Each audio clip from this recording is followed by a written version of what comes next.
En el nombre del Padre, y del Hijo, y del Espíritu Santo. Amén. Comenzamos nuestra lección número 23. Vamos a tomar del cancionero, el canto número 3. Vamos a ponernos bajo la mirada y protección maternal de la Santísima Virgen.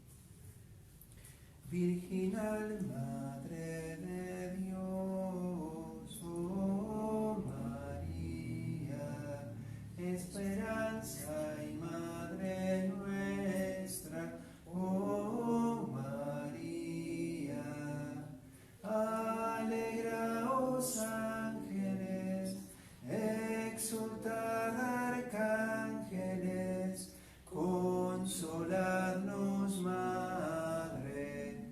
Salve, salve, Reina del cielo.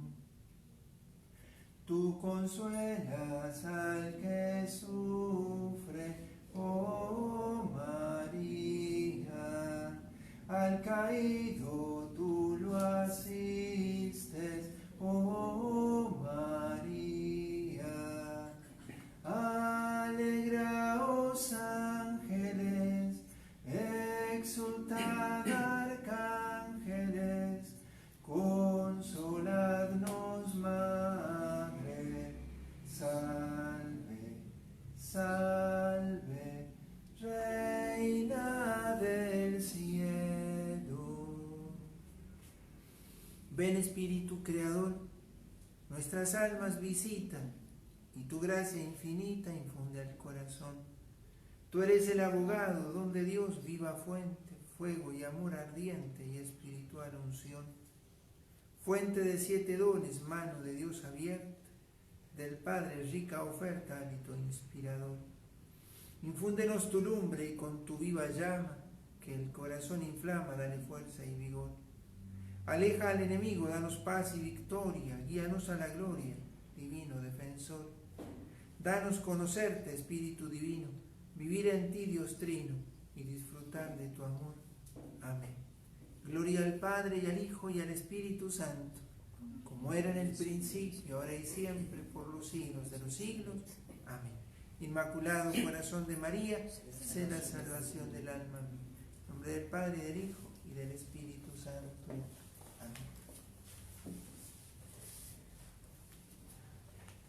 Nos introducimos entonces ya en la lección número 23, con lo que vamos como sumergiéndonos en el corazón de lo que es esta tercera etapa, el conocimiento de María.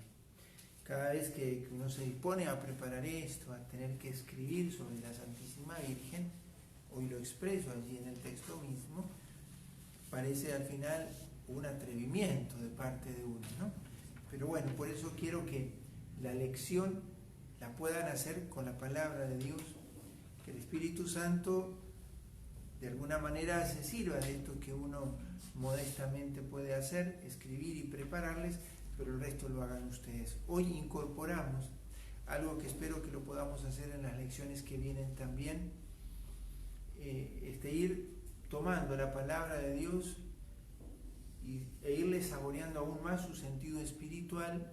Ya lo van a ver ustedes en el punto 3 de esta lección, donde vamos a ir aprendiendo a leer la palabra y a sacar de ella el provecho, así como la Iglesia en su tradición lo hace, si bien todo lo que estamos haciendo es así, pero particularmente lo que la Iglesia nos sirve al momento de ofrecernos la consideración de los símbolos, en este caso de María, en el Antiguo Testamento. Vamos a llegar a eso, pero eso va a ser como lo novedoso de esta lección. Lección 23, vamos a tomar para la lección del Evangelio según San Lucas, capítulo 2, los versículos del 51 al 52. La lección le pusimos como título, conservaba estas cosas y las meditaba en su corazón, que no es textual de este texto, pero ya van a ver de qué texto es. Lucas 2, 51 y 52. Él regresó con sus padres a Nazaret y vivía sujeto a ellos. Su madre conservaba estas cosas en su corazón. Jesús iba creciendo en sabiduría, en estatura y en gracia delante de Dios y de los hombres. Palabra del Señor. Gloria a ti, Señor Jesús. Un breve texto donde hay una referencia directa y original de Lucas. ¿Sí? Lucas es el único que describe esta característica, de alguna manera este detalle del corazón de María, ¿no? Porque así como en Mateo aparece el corazón de Jesús, en Lucas aparece el corazón de María. Vamos a entrar en esta lección, como siempre, en 4 puntos. Y el primer punto, van a ver ustedes, yo les copio allí un texto del Secreto de María de San Luis María Grignon de Montfort. El primer punto es el universo de Jesús.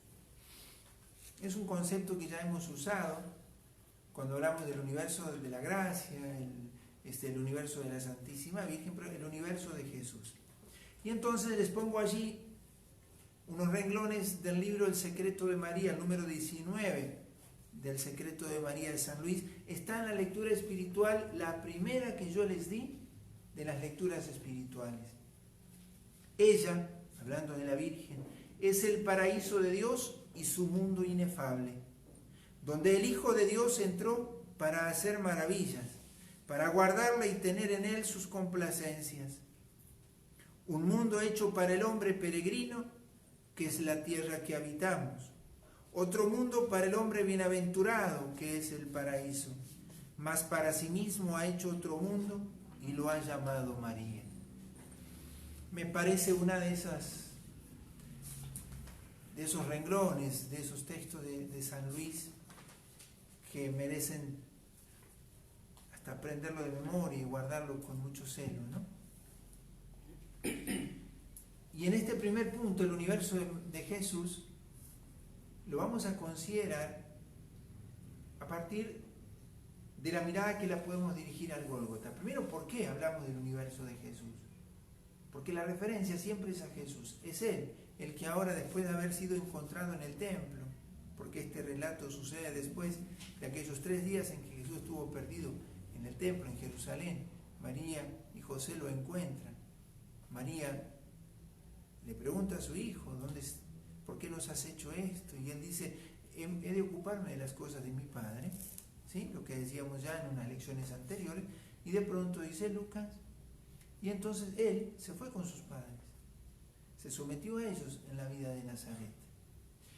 Pero el universo de Jesús tiene este punto de referencia, que es el que nos da Lucas en este evangelio, que queremos sacar provecho. Pero miremos hacia el Gólgota, ¿no? Hacia el Calvario, que es lo que nos permite profundizar este relato. ¿Quién está en el Calvario? Está María. ¿Es la hora de su hijo? ¿Es la hora que el hijo le había anunciado en Caná? Esa es la hora, ¿no? Es la hora de esta expresión, consumatum est. Todo está consumado, ¿sí? Se consumaba el plan de Dios, ¿sí? ¿Qué era? Y es todo el cometido de Jesús. Para Jesús, su universo es la voluntad del Padre. Porque nosotros podríamos decir, el universo de Jesús es María. El universo de Jesús es el Padre. Ese es su universo. Su cometido es el plan del Padre. Pero aquí es donde yo les pongo una pregunta, porque por eso yo pongo la referencia del Gólgota al momento de hablar de esta escena, porque dice Lucas expresamente, María guardaba estas cosas en su corazón. ¿Dónde pudieron haber quedado mejor guardadas aquellas últimas palabras de Jesús en el Calvario? ¿Quién hubiera podido conservar mejor aquel testamento dictado desde la cruz? No solo con palabras, sino con fuego, sino en el corazón de María. En el Calvario no se habla del corazón de María, pero sí de que María estaba a sus pies. Pero nada nos impide considerar que este corazón, que supo guardar las cosas que Dios hacía, con ella y a través de ella, pero siempre en su Hijo Jesús, ese mismo corazón era el que había aprendido a crecer guardando estas cosas. Y así supo guardar, como desde el comienzo, aquellas palabras que hoy para nosotros son un tesoro, el testamento póstumo de Jesús. ¿Dónde pudieron haber quedado mejor guardados que en el corazón purísimo de la Virgen? María guardaba estas cosas en su corazón, las fue guardando todas. Y Jesús se sometió a la ley de la sumisión a sus padres y al crecimiento natural de su humanidad. El Evangelio lo ubica en un tiempo y en un lugar, Nazaret. Ustedes saben que en el credo, ¿cuál es el único nombre que aparece en el credo? Poncio Pilato. Y uno diría, ¿por qué a Poncio Pilato se le dio tanto el lugar que lo decimos cada domingo en cada Eucaristía? Pero tiene un sentido. La encarnación de Cristo se data, toca el tiempo, toca el lugar. Jesús está ubicado en un tiempo, en un lugar, en un contexto histórico. Tocó la historia humana en lo concreto. Por eso aparece el nombre de Poncio Pilato. Porque es una referencia a un tiempo. ¿Sí? Y desde ese momento, la humanidad entra en las categorías de Dios. Dios se encarnó en el tiempo. Y asume este tiempo y lo lleva a su plenitud. Entonces Jesús aparece en estos dos versículos, por un lado, como aquel que se somete, ¿sí?, a la ley de la obediencia a los padres, a la Santísima Virgen y a José. Va a vivir en un contexto concreto. Desde aquí hasta el comienzo de su vida pública no habrá otro dato.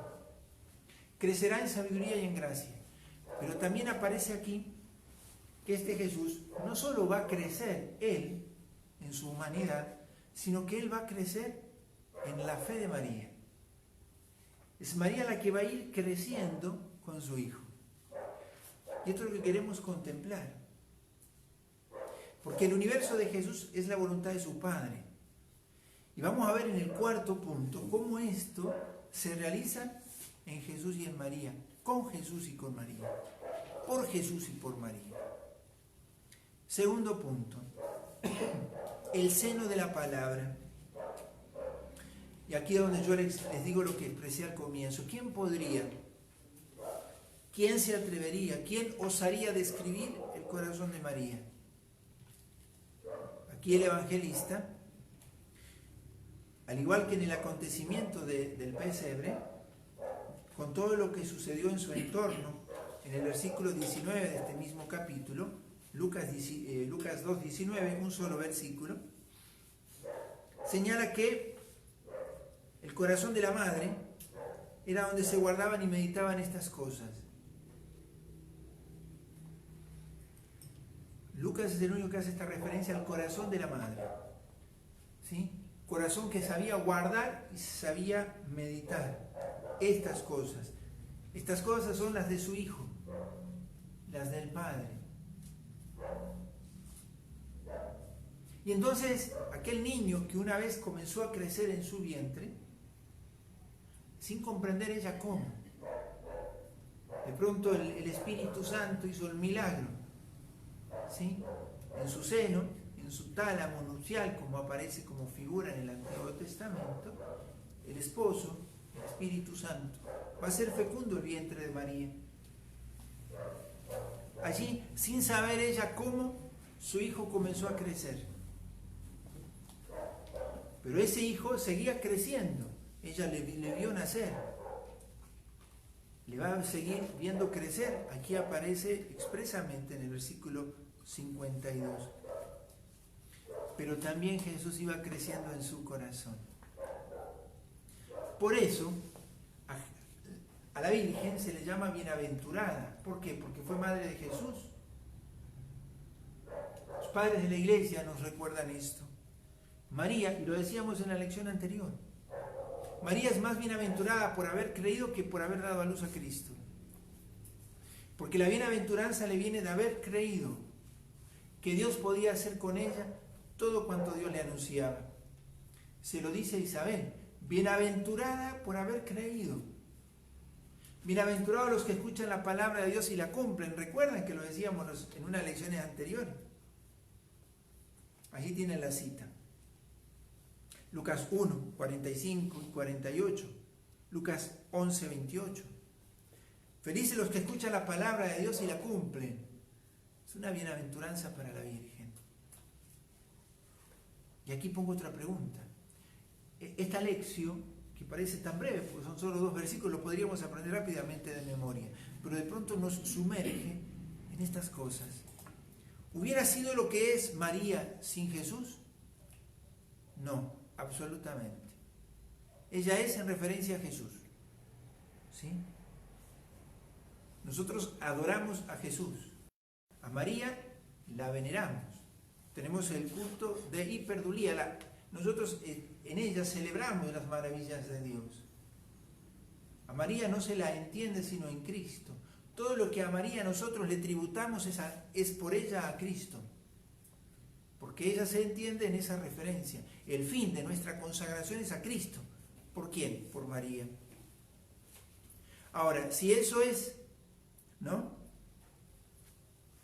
la respuesta a esta primera pregunta. ¿Hubiera sido lo que es María sin Jesús? No. Pero viene la otra pregunta, yo también me la hago y se las dejo. Pero cabe preguntarnos también, ¿hubiera sido Jesús lo que es sin María? ¿Hubiera sido ella también? ¿Hubiera sido Él lo que es sin ella? Yo digo que no les pongo la respuesta. Porque Dios no es como hubiera podido ser, sino como es. La historia no se lee como podría haber sido, sino como es. Y por eso el tercer punto es especial. En esta lección se los dejo de una manera muy especial. Yo no me voy a introducir mucho en ello, sino que simplemente voy a decir por qué lo hice como lo hice. Ante esta pregunta que yo dejo al final, Jesús sería lo que es sin ella. Dios solo preparó la llegada de su Hijo, también preparó la llegada de su madre. En la historia, ¿no? En la historia del pueblo de Israel. Nos atrevemos a contemplar el corazón de la Santísima Virgen. Yo les invito a que contemplen el Inmaculado Corazón de María. Y a partir de 3 símbolos, hay más, yo elegí 3. Espero poder darles más en estas lecciones que vienen. 3 símbolos que de ella encontramos en las Sagradas Escrituras. Esto que yo les ofrezco aquí es lo que yo les decía, esta lectura espiritual de la Sagrada Escritura,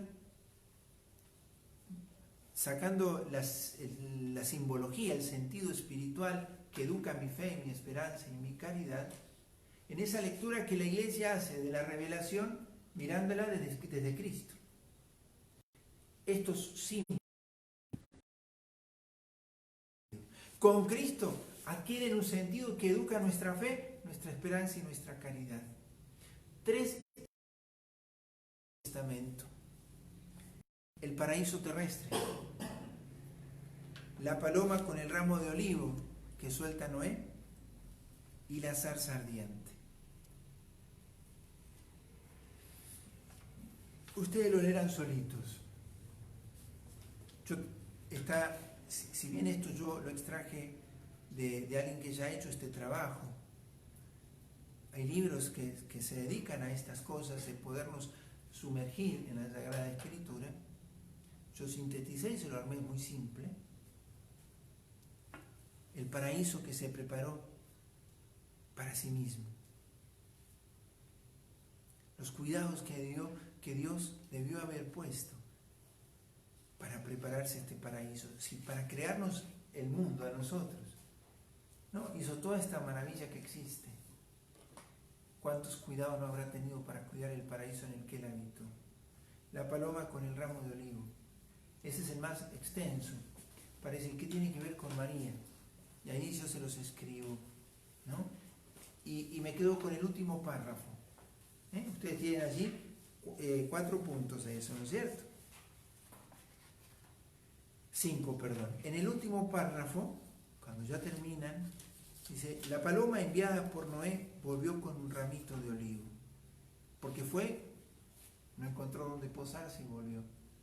Lo vuelve a enviar y vuelve con un ramito de olivo, develándole a Noé que ya las aguas habían descendido.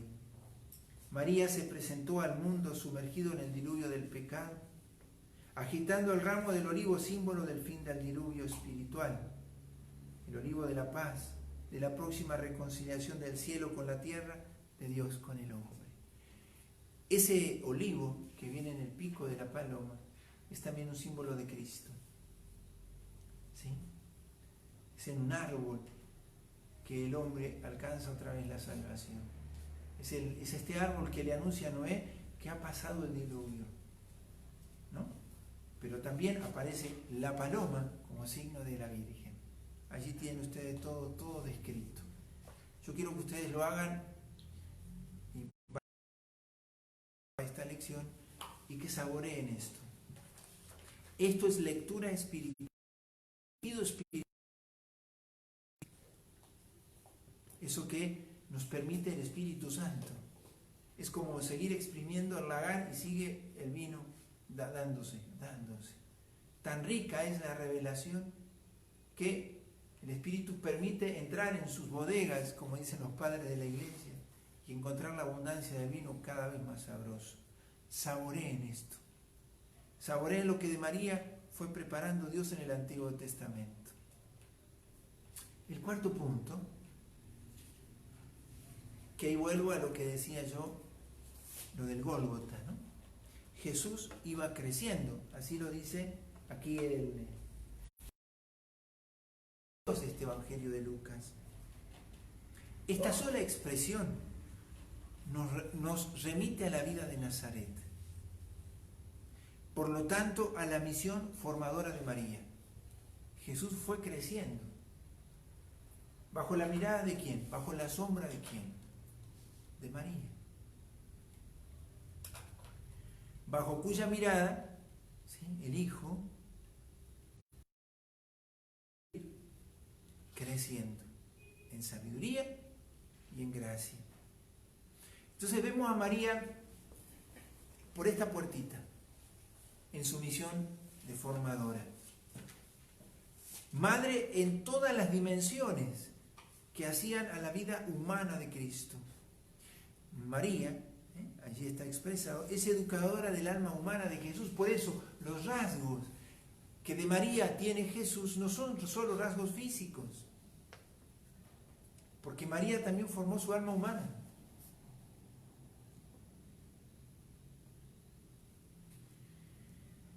Por eso allí les pongo, para terminar esto, ¿no? Jesús es mariano por elección, con humilde sumisión. Él es de María. Ya no se podrá nunca llegar a Jesús sin reconocer que Él es mariano. Nació de María, en ella fue concebida, ella lo dio a luz, ella lo formó. Y si Él es mariano por elección y humilde sumisión, nosotros lo seremos por su misericordiosa condescendencia. Eso no lo puse allí, porque eso sería como para otro tema. Él es mariano por elección, yo por su condescendencia. ¿Puede un cristiano no ser mariano? ¿Puede Cristo no ser mariano? La respuesta está ahí. ¿Puede no venerarse a aquella que Él veneró? ¿Puede uno no someterse a la que Él se sometió? ¿Puede uno ver formado cuanto Dios quiere formar sin aquella con la que Él formó a su propio Hijo? Todas estas preguntas son para mi fe, sino disponiendo para que el Espíritu suscite las respuestas de nuestro corazón. Esa es la lógica de la revelación. Esa es la lógica de la teología. Es el sentido que nosotros vamos obteniendo del acontecimiento de la revelación que excede la materia de la Escritura. La Sagrada Escritura es en la tradición de la Iglesia, en esa tradición viva en la que el Espíritu nos permite irla comprendiendo. Hay un entramado misterioso. Y a partir de estos dos versículos lo estoy diciendo, ¿no? Misterioso pero maravillosamente real. Entre el hágase, el sí de María en la Anunciación, y el hágase, el sí del Hijo, en Getsemaní, en la cruz. Crecían juntos. El Hijo con la Madre y la Madre con el Hijo. Él crecía en sabiduría y en gracia, y ella crecía en su discipulado. Crecían juntos y lo consumarán juntos, al pie de la cruz. Un solo gran sí. ¿Podría haber dado Jesús su sí sin el sí de María? ¿Podría María haber dado su sí sin el sí de Jesús? La historia la conocemos como aconteció. María conservaba estas cosas y las meditaba en su corazón. Crecía en su discipulado. Crecía ella también junto con su Hijo. Y ahí está la práctica, ¿no? En esta lección.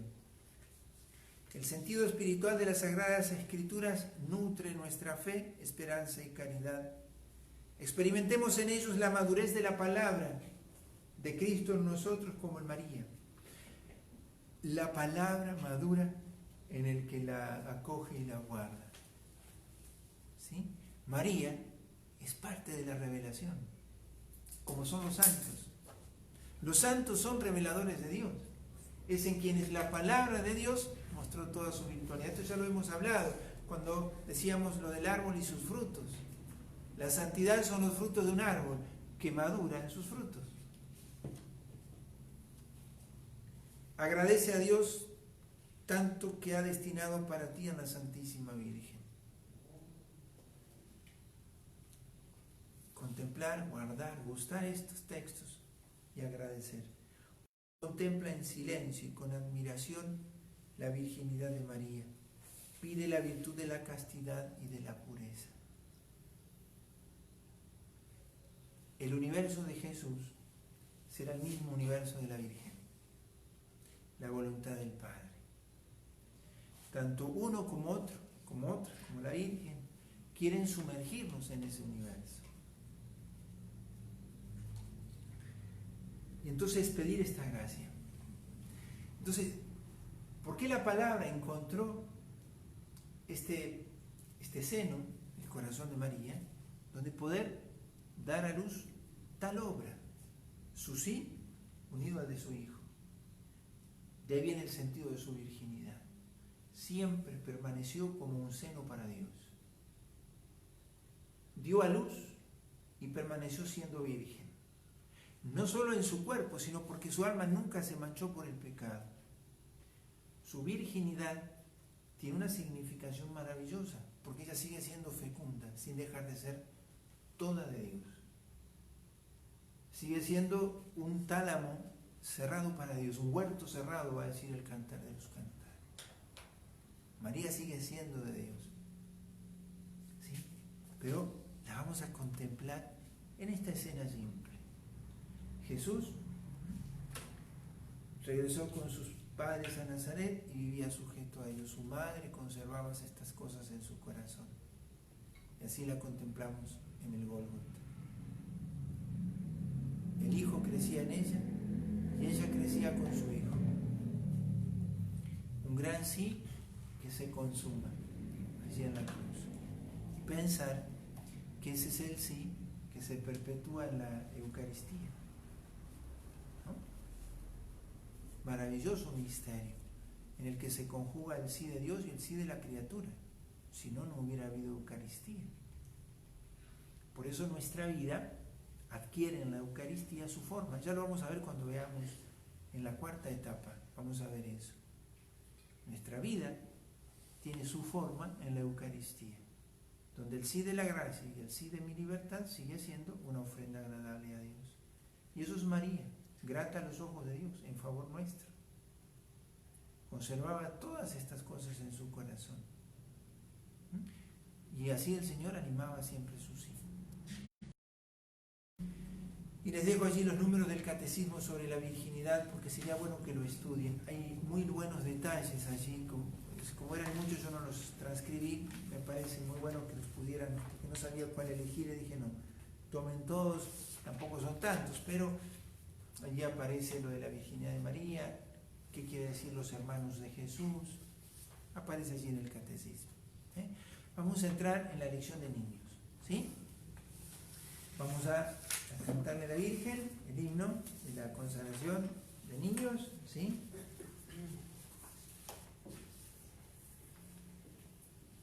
El canto número 1 del cancionero de niños. La Virgen María es nuestra protectora, nuestra defensora, no hay nada que temer, vence al demonio, al mundo y a la carne, guerra, guerra contra Lucifer, vence al demonio, al mundo y a la carne, guerra, guerra contra Lucifer. La Virgen María protege la inocencia, con su gran clemencia vence al tentador, para que al cielo vayamos cantando, gloria, gloria a Cristo Redentor. Para que al cielo vayamos cantando, gloria, gloria a Cristo Redentor. Muy bien, no sé cómo van con la consagración de niños, pero ánimo con este trabajito tan lindo de poderle servir a María y a Jesús, ¿no? A Jesús en cuanto que los acercamos a su mamá, para que así puedan encontrar con quién caminar hacia Él. A María, poderle dar a María el gusto de poder llevar a muchos a su Hijo Jesús, ¿no? A los niños. Hoy, la lección 23 de niños es para considerar el dogma de la maternidad divina de María, ¿sí? María es Madre de Dios. Y tiene que ver con la segunda parte de lo primero que nosotros rezamos en el Ave María, lo que Isabel le dice a la Virgen cuando le visita. Y dejarnos educar por ella. De ahí lo que recién también decíamos. Recuerden, en Nazaret, María ejerce para con Jesús la función formadora, educadora. ¿Qué es educar? Es sacar de, es llevar a plenitud lo que ya se tiene. Y eso es el bautismo. La Virgen viene a llevar a plenitud lo que ya inició el bautismo. Nosotros queremos cooperar con eso. Eso es preparar a los niños a la consagración o a la renovación. Que en ellos se vitalice lo que ya está sembrado como vida en ellos. Y entonces uno ayuda a que ellos vivan de la condición que ya tienen. Aquí van a encontrar una santita de comienzo del siglo pasado, Ana de Guiney, francesa, ¿sí? Venerable. Ella es una de esas tantas que nosotros estamos, ¿no?, recogiendo en este caminito, y uno podría decir una niña de vida ordinaria, de vida común, ¿sí? Esas vidas que tiene también muchos de nuestros niños. Nuestros niños a veces tienen cruces más grandes que las que llevaron estos santitos. Si ustedes prestan atención, hay niños entre nuestros niños que sufren cosas más duras, a veces que las que sufren estos niñitos. Y estas delicadezas que tienen los niños. Aquí la van a encontrar a esta pequeñita como quien supo hablar con María. Ya lo van a ver ustedes allí. Pero esta experiencia de poder hacer que los niños gusten de esto, de saberle a la Virgen muy cerquita. ¿Sí? Ana Guiné murió a los 11 años.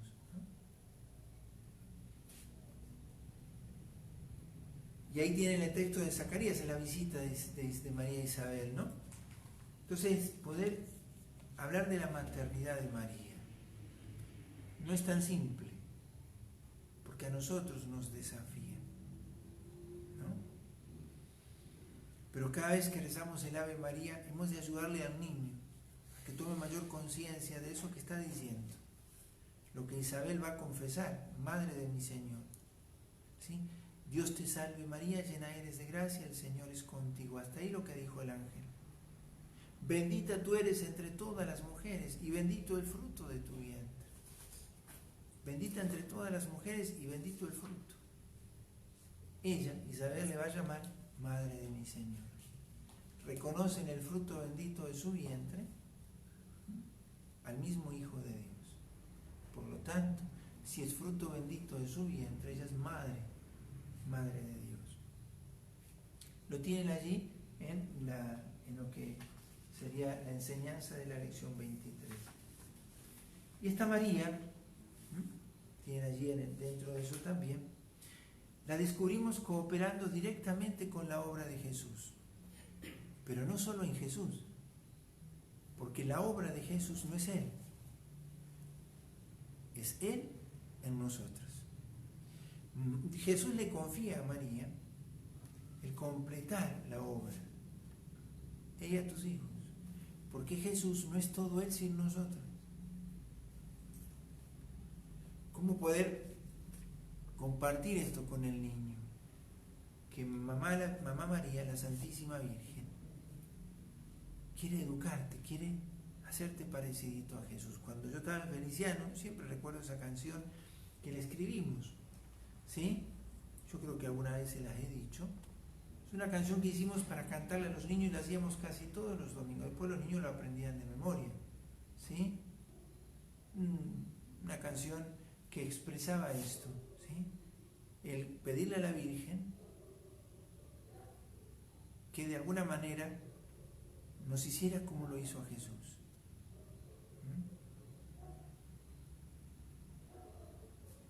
Y ella lo quiere. Jesús lo quiere.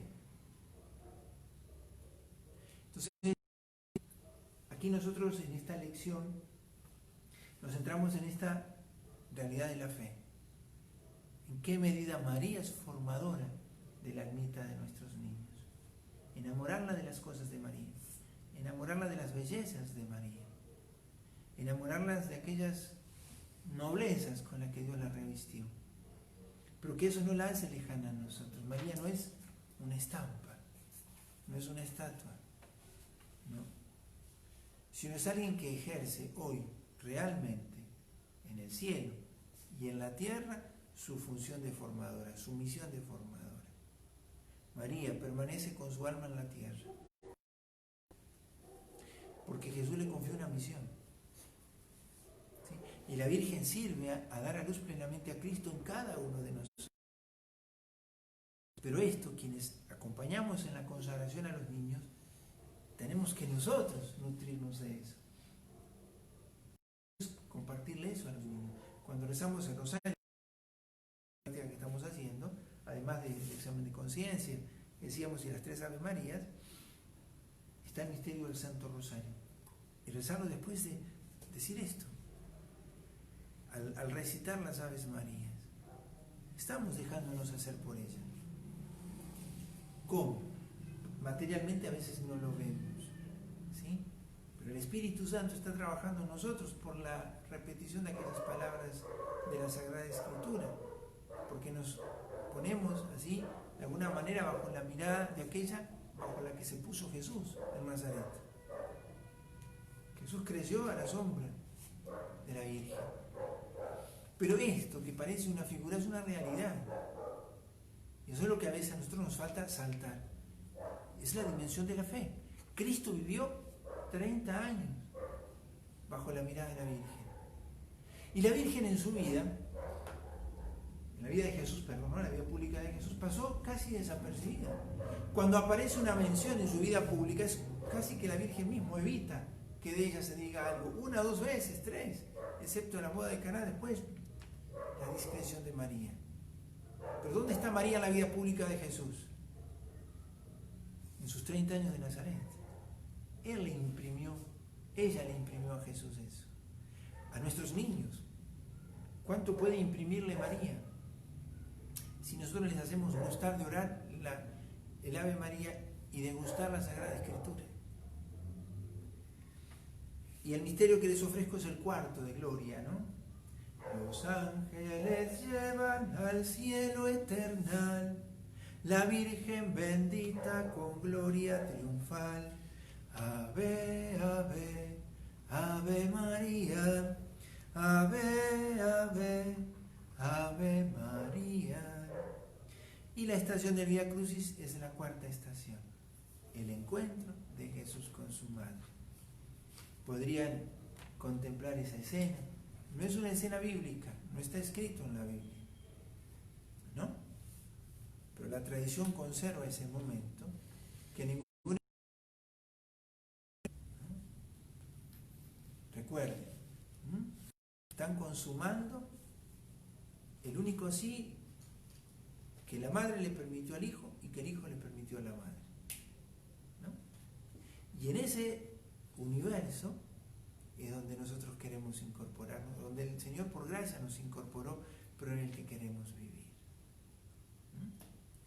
Bueno, les animo mucho en esta lección sacar el mayor provecho que el Espíritu pueda darle a cada uno, y seguimos caminando para que todo este camino de preparación ya se nos está acercando bastante, ¿sí? Ya entramos en la mitad más o menos de esta preparación de la tercera etapa, ¿sí? Ya nos queda muy poquito para ya poner la mirada en el fin de todo esto que es Cristo. Ánimo si estamos cansados, que a veces las cosas que de afuera nos agobian nos hagan perder el gusto por estas cosas que interiormente queremos que animen nuestra vida, ¿sí? Dejemos que el corazón llegue a saborear. Cortemos a veces ese vínculo con las redes sociales o con los medios de comunicación y dejemos que el corazón esté disponible para que la palabra de Dios nutra realmente nuestra fe.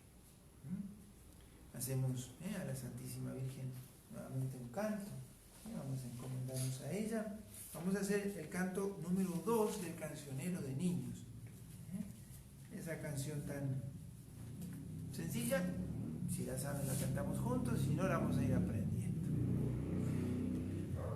Te vengo a pedir, oh Madre de Dios, que ruegues por mí a nuestro Señor. Te vengo a pedir por tu intercesión, amar como tú, llevar a Jesús en mi corazón, amar como tú, llevar a Jesús en mi corazón. Yo quiero crecer en fe y oración, yo quiero vivir la vida de Dios. Te vengo a pedir por tu intercesión, amar como tú, llevar a Jesús en mi corazón, amar como tú, llevar a Jesús en mi corazón. Gloria al Padre, y al Hijo, y al Espíritu Santo, como era en el principio, ahora y siempre, por los siglos de los siglos. Amén. Y que la bendición de Dios Todopoderoso, Padre, Hijo y Espíritu Santo, descienda sobre ustedes y permanezca para siempre. Que la gracia del Señor permanezca con ustedes.